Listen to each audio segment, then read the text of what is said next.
يمتلك نوعا ما بعض الخبره وعلى اساس هذه المباراه على اساس القمه الهامه هذه المباراه في حسابات غير معقده بن علي العوبه من كره السلطاني لمسه قصيره منعوبه مع علاء المتحمل ما زال القوه متحمل كره من احمد النجفاني من احمد سليمان قد الاولى زكريا كره من حبيبه لا يوجد مساعد كره ملعوبه للترجي دخل المشيري بعد الكره في هجمه خطيره ثم عوده للتسلل على فكره يا احمد الجو ربع ساعه هذه قبل لا يتمالك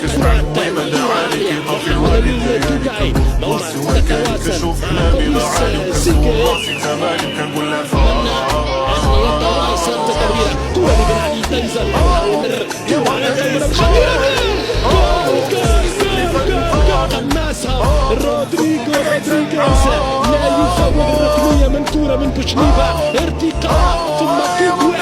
للترجي امام الاتحاد الرياضي. مش ممكن تخطأ مش ممكن تخراوري مهاجم السابق للاتحاد المنستيري ومهاجم الطرف الايسر كره من كره موزع الشمال قمه الترجي الاتحاد المنستيري تحترق بالاسفل افريقي سبب يتدخل اسامه بوكره الشوط الثاني كانت من بوكره يعني ساس اسامه واصله مستمره مشريبه تحضير جول مستوى ساعة ممتازة للتمرير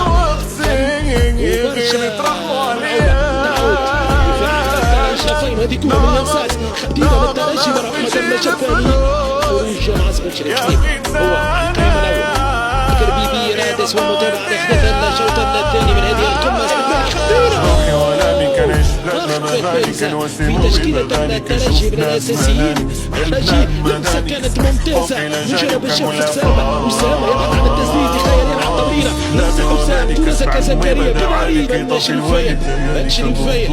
أنا أول براسية رودريغيز كرة ملعوبة تعود إلى زكا بوكرة يسدد سلطاني على الاتحاد ينقذ أسامة بوكرة كرة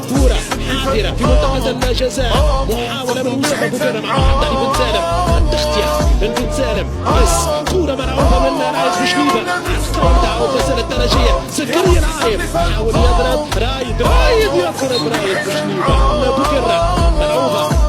في وسائل القادم من ليتوال يتصدى لقرية المنستيري كرة ممتازة من المرسى والسي اس اس كرة من بوكرة راسية من توقاي عادية من جانب بوكرة حاضر محمد علي بن سالم في التغطية يضغط كرة الثاني جول هناك اوفسايد خطأ كان من الحاد فهم ماذا جرى. هذه كرة بن سالم سيكي ملعوبة هل كانت هناك لمسة يد من بوكرة أم لا؟ قايم مع أحمد سليمان هناك ما في شيء 2-0 للترجي 2-0